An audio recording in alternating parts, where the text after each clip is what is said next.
Creating a business is a continual task of taking challenges and problems and overcoming them and getting on to the next challenge or the next problem. And having a successful business is not the absence of problems, it's how you respond to them, how you tackle them, and how you move on to the next, still with a smile on your face.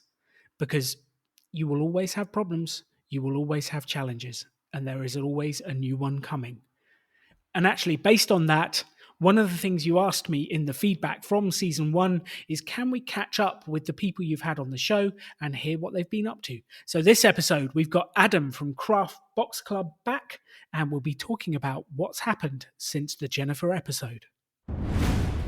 The extraordinary belongs to those that create it.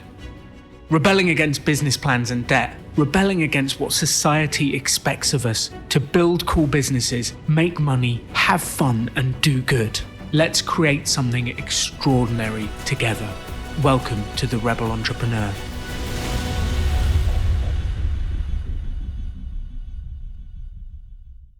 Adam, welcome to the show. Hi, Alan. It's great to be back.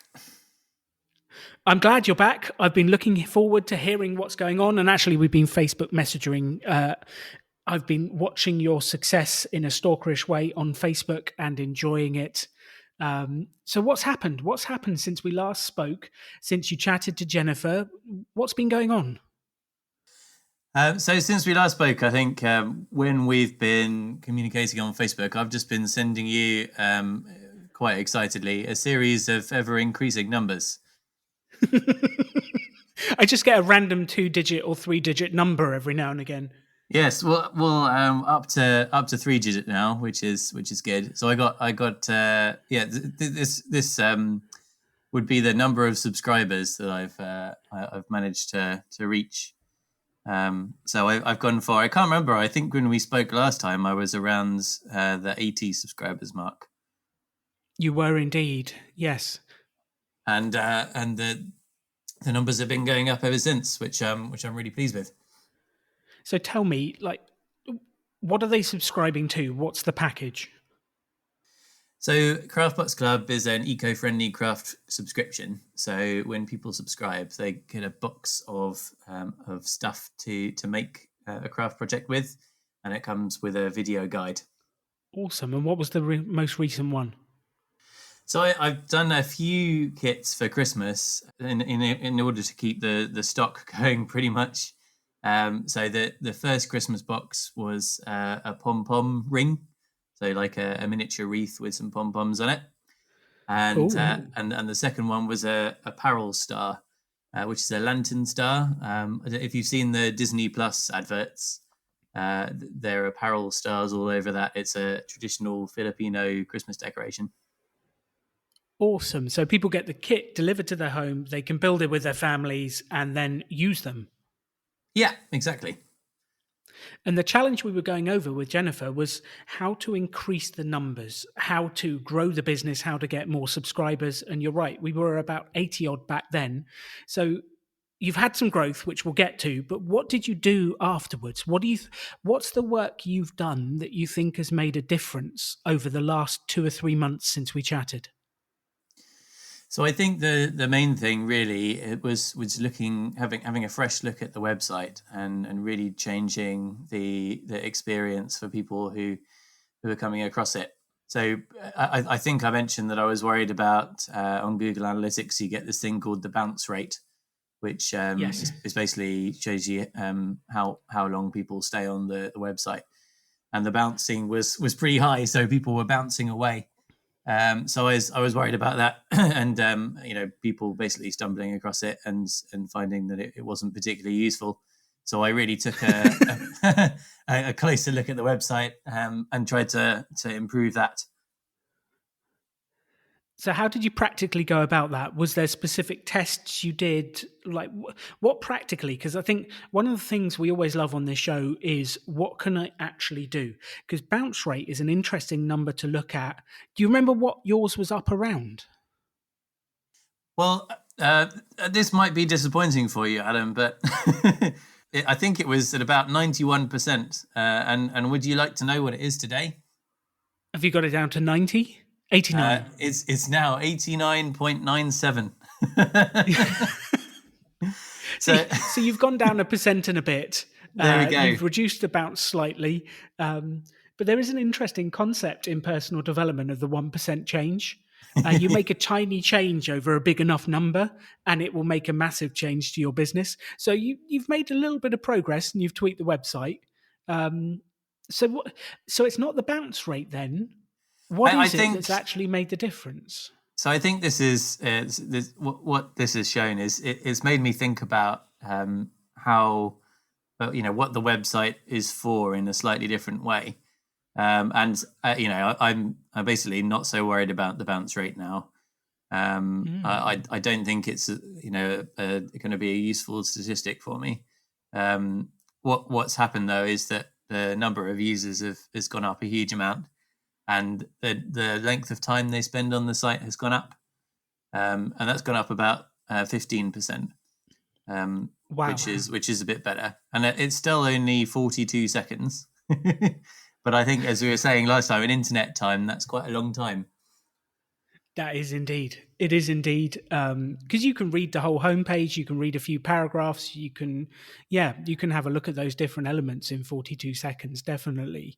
And okay, so we've had a vast amount more traffic, and we've increased the time they're spending on the pages. And that then has led to more people clicking through and actually subscribing. Yes. Yeah, indeed. So what did you do to increase the traffic, Adam? Where is all this traffic coming from? So it's really coming from Google. So this is what I've done is I've made sure that I'm on the first page for quite a lot of relevant search terms. And so that I guess there's two things. The first thing is making sure you're on that first page. And then the second thing is how to think about engaging with people once they're on your website, and who they are and what they're after.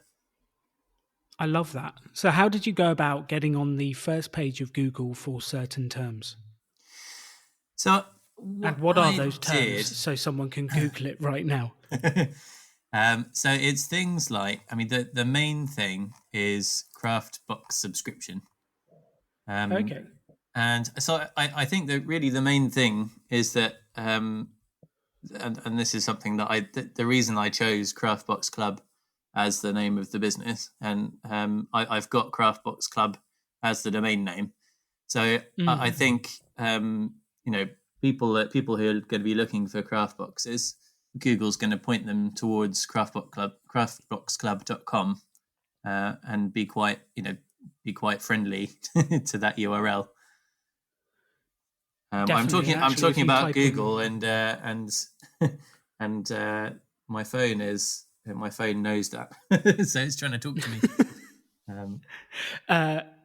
And it does actually, like if I type in CraftBox Club now, your result number 9 on the first page of Google, which is phenomenal. So what do you think the top 3 things are that you did? We've got the domain name, because in the domain name, CraftBox Club, you've got part of the search term. So we've done that. What else did you do to get there? So there's sort of geeky but easy things that you can do. So I have made my own website, but it's on Squarespace, and I know you favour Weebly, and I think it's very similar to that kind of thing for all of these website production tools. But I think the main thing, and this made a difference overnight, I think, was finding the bit of the website with, I think it's called metadata, but it's sort of like tags in the website, and filling that in so it's got your search terms in it, and that made a really big difference. I think what I'd done before was make sure the search terms were on the website, but it's making sure they're in the right places. So things like the header tags, and there's an overall tag as well. Yes, and it took me a very long time to find that existed, and fill that in. But yes, so I filled that information in on Squarespace, and then I've also made that quite palatable, or I don't know, what is it, attractive for humans that come across me on Google. So it's got the first sort of sales pitch in that information. So when people are scrolling past, people know why you're different to other people offering similar things. Yes, and your description on Google says UK monthly eco-friendly craft box subscription. So you've got your keyword in the description. The best craft box for sustainability, the perfect craft subscription for adults who want to craft with nature. So you've got a really good description there that includes the keywords several times in a easy to read way. Yeah, for sure. So that's just filling out that information means that I'm coming up more often on Google searches, and when people see that search reference, see that search listing, it means that people are more likely to click on it if they're interested in this sort of thing.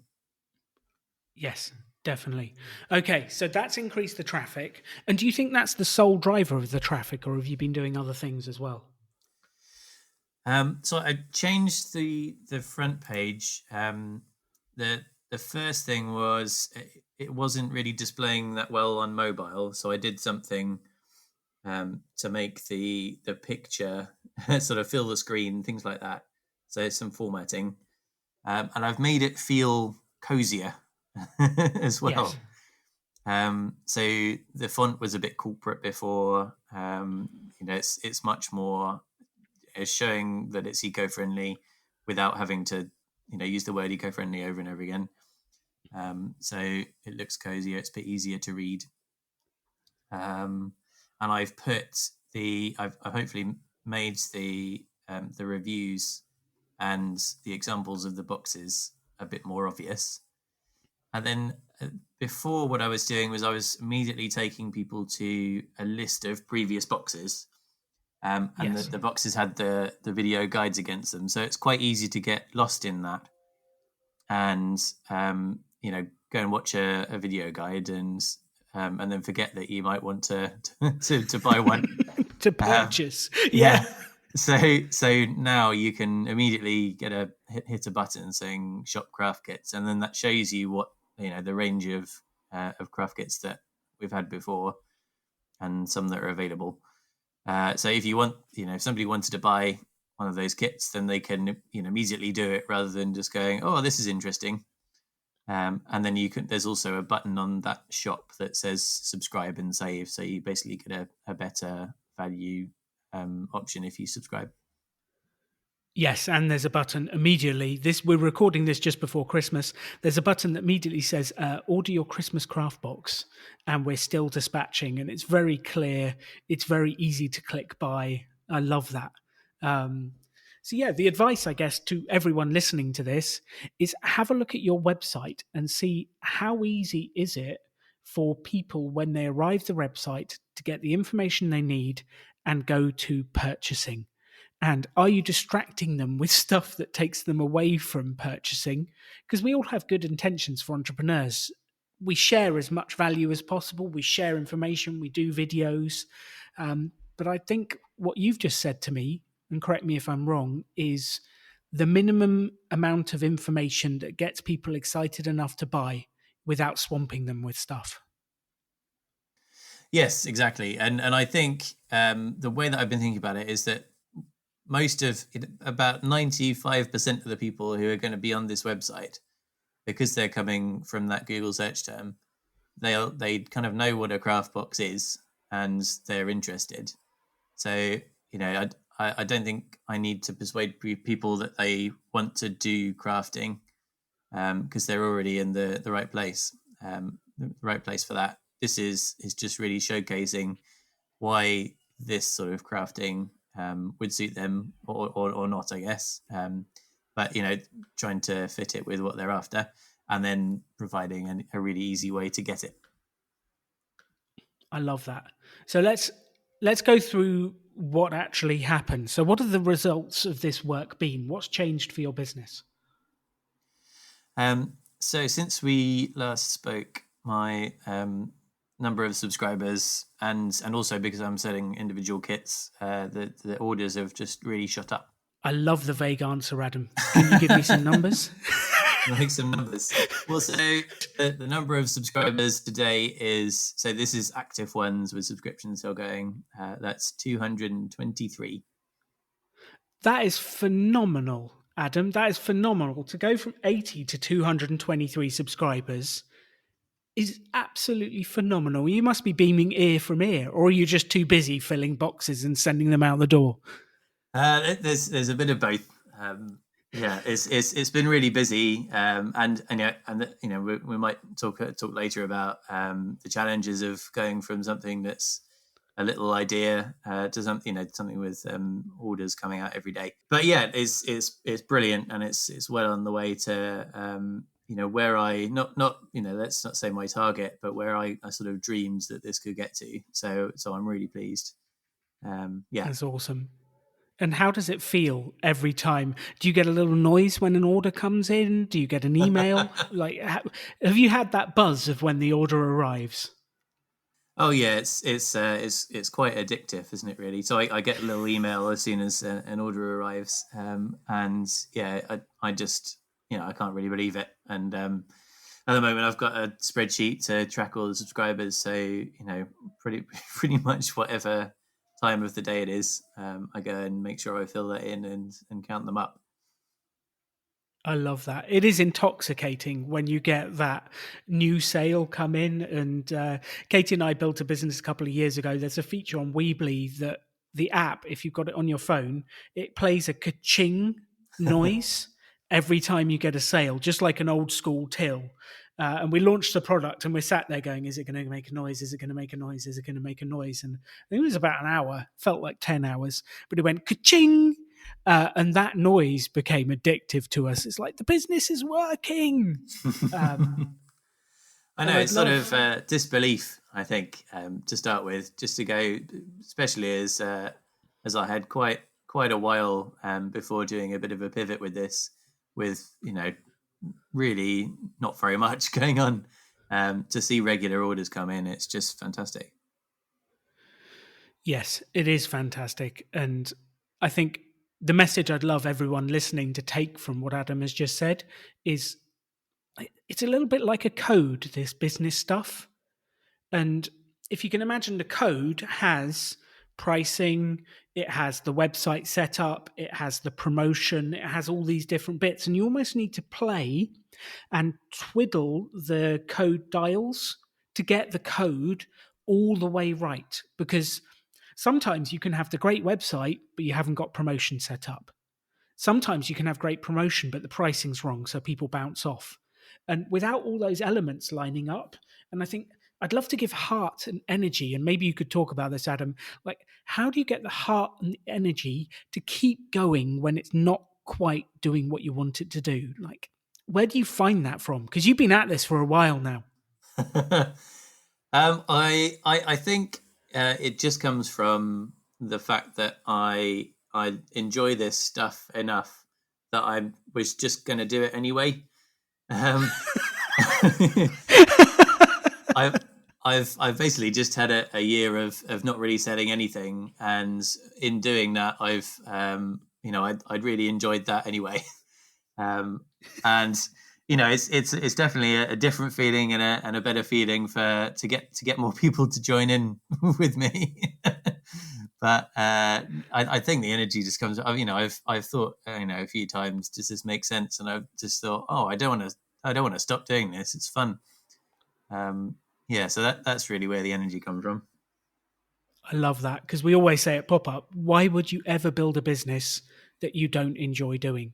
Like, you can build a business doing anything.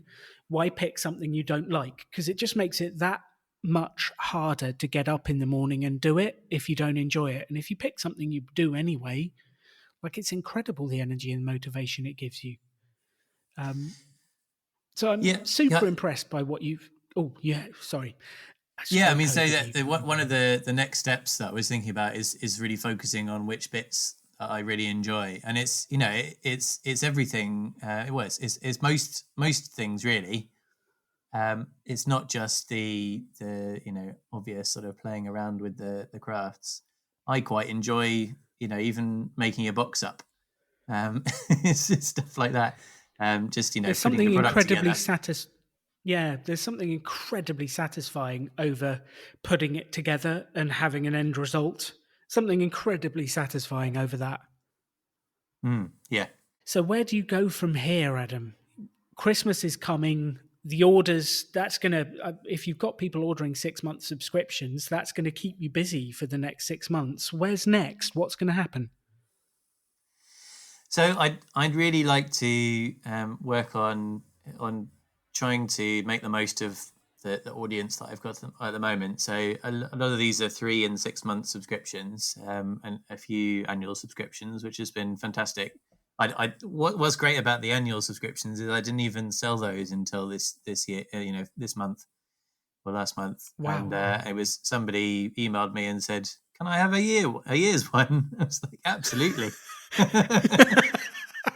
I love it. Customer asks, "Can I spend more?" Yeah.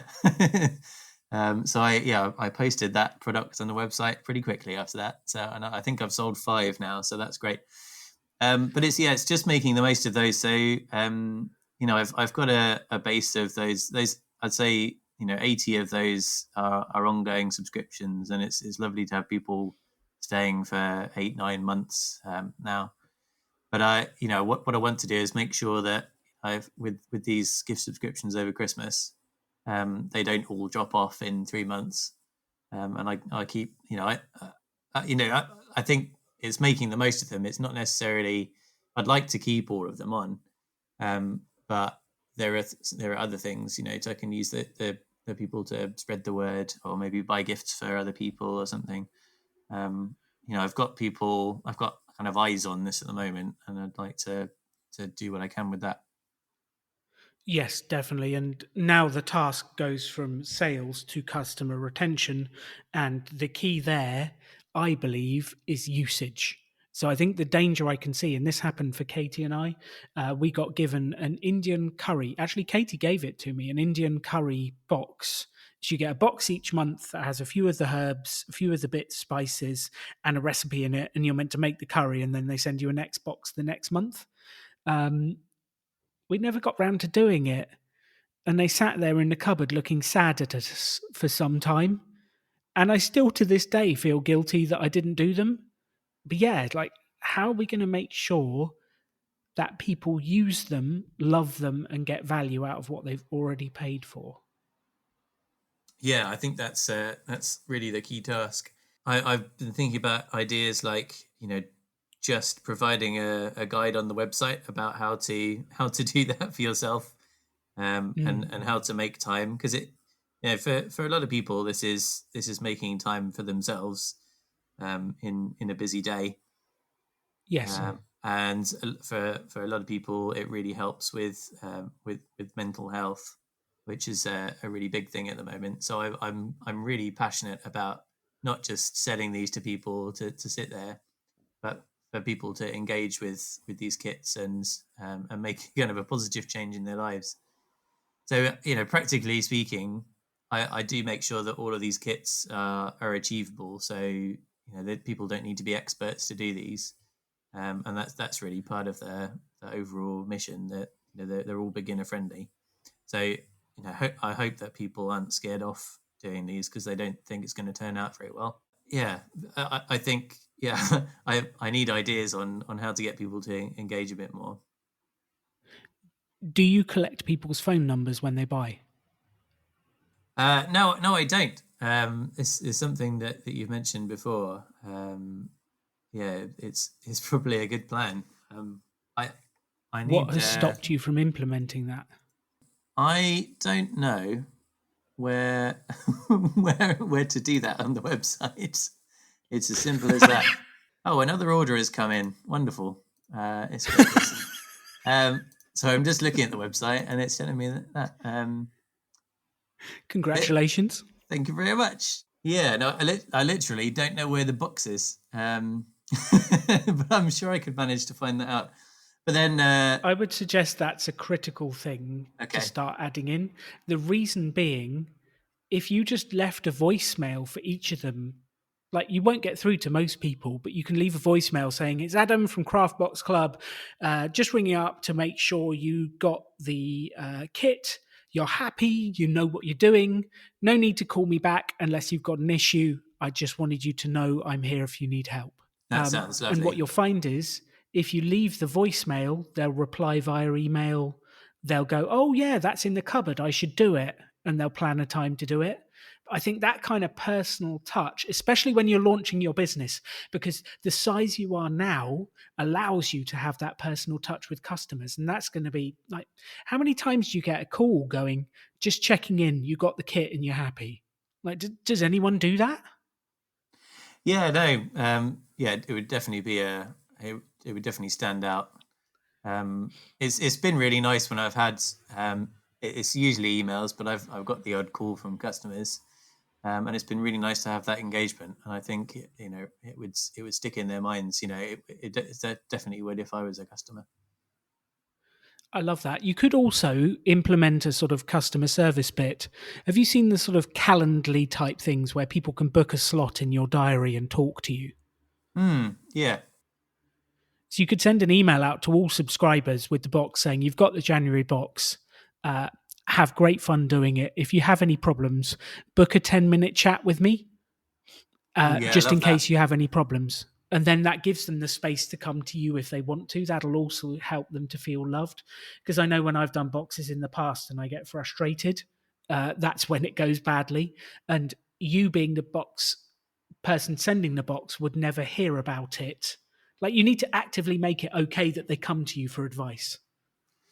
Yes, and so I do. I've kind of started that process. So in every box, I send my contact details in a little leaflet saying, "If you're stuck, Awesome. then give me a shout." And a couple of people have done that, which has been really nice. But yes, I love the online calendar thing because I know some people will be put off reaching out because of being nervous or something. So the Yes. more accessible it is, the better, isn't it? Just makes it easier. And I'm if it's really weird. In these current days, people don't like making phone calls. But I'll book a slot on someone's calendar and do a Zoom call. It's really strange. Really strange. But I think you just got to make it as easy as you can to engage with people. And then the last thing is, I guess the last idea I had for you on this is what can we do to delight the customers? Something unexpected. And what I mean by this, the best example I've got, if you have a girlfriend or a boyfriend or a husband or a wife, what's the one time a year they expect to get something from you? Or maybe two times, maybe three. But romantically speaking, when's the one time a year that they expect to get something from you? Are we talking Valentine's Day? We Or are are, we yes. talking Like yes? Valentine's Day, people expect some chocolates, some flowers. I expect a Marvel t shirt. Like, these are my expectations. The interesting thing is, if you don't get something, then how do you feel? Yeah, not so good. Not so good. Not But so then, loved. It's all not so about the love. loved, which is interesting. The absence of the thing because your expectations are high. But conversely, if your partner, your wife, your husband, your boyfriend came to you randomly on a Tuesday and said, "I've got this card and this gift for you because I love you," and it was completely random out of the blue, how would you feel? Delighted. It would knock your socks off. Yeah. And I guess what I'm trying to say to you is, like, everyone expects to get something at Christmas and get something at Valentine's Day. Actually, the things that make the biggest difference in life are when you aren't expecting them. So, Mm, how can you randomly delight your customers in between their normal expectations? yeah, for sure. Hmm. I know that makes a really big difference because you know the Riverford organic boxes, village boxes. Yes. On my third delivery, they put a Riverford cookbook in there, and Oh, that wow. made a really big difference to to how loyal I was to them, and how much I spoke to other people about them. I love that. And you've just told a podcast with thousands and thousands of listeners There you about them go. as well. So they've done well out of that cookbook. They have, yeah, absolutely. It's good. So yeah, I've been trying to do. So what I've been doing so far, I've been putting things in. So at the market that I go to, that I went to pre-COVID, when there were markets, there's some people who are doing eco-friendly products there, and I've managed to partner with them to put. So I've put soap, like organic soap, in the boxes before, and Awesome. and for Christmas I partnered with a tea company, and they provided Oh, me wow. with some tea to put in the boxes, which has been really nice. It's really, really beautiful stuff. So I've done that. I really need to find something different, and this is the thing, because it's an eco-friendly box. I don't want to put just anything in there. It's got to be in line with the values, and it's got to be something that I think people are going to use. So I'm definitely on the search for new things to put in the boxes to surprise people. Is that what you're talking about, or are you thinking other things, other ways to delight people without giving them something? Well, I'm thinking they're expecting the box. Like, they're expecting the box to show up. Is there something you can do in between? Is there a video, a message? I don't know. It doesn't have to be sending them an extra thing. Okay. It could be a bonus thing. It could be, I don't know, random idea.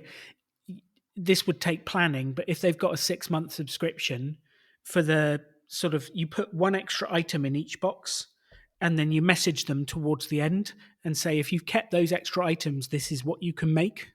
So you're sort of building up a thing that they can make at the end. I don't know, that would take a bit of extra planning, but something that they're not really expecting, they don't know what's coming, that just brings joy and happiness when they're not expecting it. And part of me thought, that thing about, is it the most depressing day in January, Blue Monday or something? Yes. We all love that day where you go, oh God, it's January, I've got a whole year of this. Is there something you can do to lift their mood then?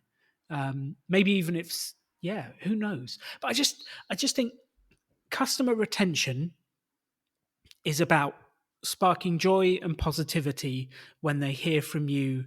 They're delighted to be part of the subscription. They get massive joy out of doing the sets. You've got such a wonderful business that can bring joy and happiness and health to people. Let's do that. Yeah, for sure. Yeah, and I love coming up with creative ways of doing that without just giving people extra stuff. And Definitely. yeah, I love the sort of mystery element of if you're being sent a few bits and then you're waiting to see what it might become. I really like that.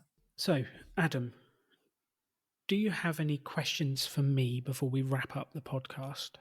Sure. So I think there's a few things that I'm looking to do next year, and some sort of general queries about this kind of stage of the business. So at the moment, it's at a stage where it's busy, but it's something that's not going to quite support me full time. So I've still got something else going on in the background. And it's the question really is about how to think about that. Jumping from the sort of full time job to doing this. So I'm thinking at the moment about how to transition that in the safest way without taking too much of a risk. At the same time, being able to throw myself into this thing that seems to be growing quite nicely. I love that. So for me, this is a simple question of maths and confidence, which they both inform each other. So maths part 1 is, how much runway do you have? I.e., like, how long can you survive if the money didn't come in? how much time have you got? How much space have you got bought? Because lots of entrepreneurs jump ship and they've only got a month's runway. And like that's a dangerous thing to do, and you'll be bouncing back to another job you don't like quite quickly if it doesn't go well. But I love the way you've built it up over the last couple of years in your spare time, ready to do that. But I think it's the how much money do you have in a bank, and what's the predicted cash flow of your business? Have you ever worked out cash flow, Adam? Well, so I'm not 100% sure what you mean when you say cash flow. So cash no. flow cash flow is the amount of money that's coming into your business each month and the amount of money that's leaving your business each month. And it's kind of some predicting the future, which I'm not really a big fan of, but we don't really have a better model. But you kind of look at January, you look at February, March, April, May, and you go, I'm going to spend X thousand on the boxes that I've got to send out each month. So that money is disappearing from my account. On the other side, how much money's coming in? Are we expecting some January sales? Are we expecting some February sales or not? Or maybe we get some Valentine's sales. Maybe we get some Easter sales. But like, when's the money going to come in? And I would be doing a prediction or charting out the flow of money into and out of your business over the next year at your best guess. You'll never get this right, but it's your best guess. And the reason for doing this is it will give you a feeling of confidence that that is enough to live off. And then the final piece of maths is how much do you spend a month? How much money do you need a month to live? And if your cash flow is predicting you can earn what you're going to spend and you've got some runway, that starts to give you confidence mathematically, financially, that it's okay to jump ship and move on to the next bit. Thanks. Yeah, so I've done. I sort of do the general cash in and out as it happens. Yes. So I'm tracking that, and I've tried to forecast when So I've tried to forecast when the money's going to come in, and I forecast 10% extra sales for Christmas. When it's been like, 150%, 200%, 200%. Yeah. So I got that wrong in quite a nice way. And in terms, so there's an added thing for subscriptions, I guess. When people spend money on 6 months worth of kits, that comes with the responsibility to provide 6 months worth of kits. So yes, it's also trying to factor in, it's trying to factor in those expenses and not just go, oh great, I've got all of this money and put against the cost of one kit. So yeah, I need to sit down and sort of project things a bit better. I've got in my head sort of back of the envelope calculation that I think I would be able to do this full time, but without much in the way of savings, if I got to 300 subscribers and managed to keep them all year, and then 500 would give me a comfortable level of savings as well as being able to live from this. So it sounds like we're not quite there yet. And then the question I would then ask is, by leaving full-time employment and diving in, do you think that would help you to get there quicker? Or do you just need to let it organically grow in the background? And by this time next year, you've got another bumper Christmas, you've got it all running smoothly, and then you're ready to do it. And there's no wrong or right answers here. Yeah, so I wish I knew the answer to that because that would be really helpful. There isn't one. There is no answer. But I feel like it is more of an organic growth sort of thing. I found it really difficult to get in front of people to talk about this, which is why I've really pushed the Google thing, because you're selling to people who want the thing. it's really easy to target customers. It's surprisingly hard, I think, to target people for this, because it's in sort of a niche within a niche, really. There are lots of ways of targeting crafty people, but it's a very specific type of crafty person that I'm after. So the reason I mention that is that I think if I had time to sell more every day, that time's not really going to boost this. I think if I had if I could come up with some really excellent targeted advertising, maybe then that might move the dial. But I feel like by going to talk to people organically, I don't think that's going to. It just doesn't feel like that's really going to give me the boost that I need. So then what it sounds like to me is we should do a mini experiment and take a small part of your profits, £100, £200, and try doing a targeted advert to those people and see if it moves the needle, and run some mini experiments on it to see if that works. But from what you're saying, there's no dying need to jump from the job to make it happen. We can just keep going for now and build a stable platform so that when you do come to transitioning, it's less of a jump and more like you're just stepping from one to the other. Yeah, that sounds good. Yes, the one-word answer. That's exactly correct. Yeah. That sounds about right. So I think so Adam, we've got to wrap up. We're running out of time. If you could leave a closing thought or remark for the audience of The Rebel Entrepreneur, what would you tell them? I'm going to pause for a minute, Alan, on this one, because I feel like I put you on the spot? Last time I came up with one that was a thought that was a bit rubbish. I feel like this is the high point of the show, isn't it? So if you want to, I can just do the closing thoughts. But I thought I'd ask. No, it's all right. I'm trying to connect. I've got all sorts of thoughts, Alan. This is the problem. To try and boil it all down to one thing is good, but well, you can have three. That's fine. Yeah, I'm gonna try and link it to what we've been talking about.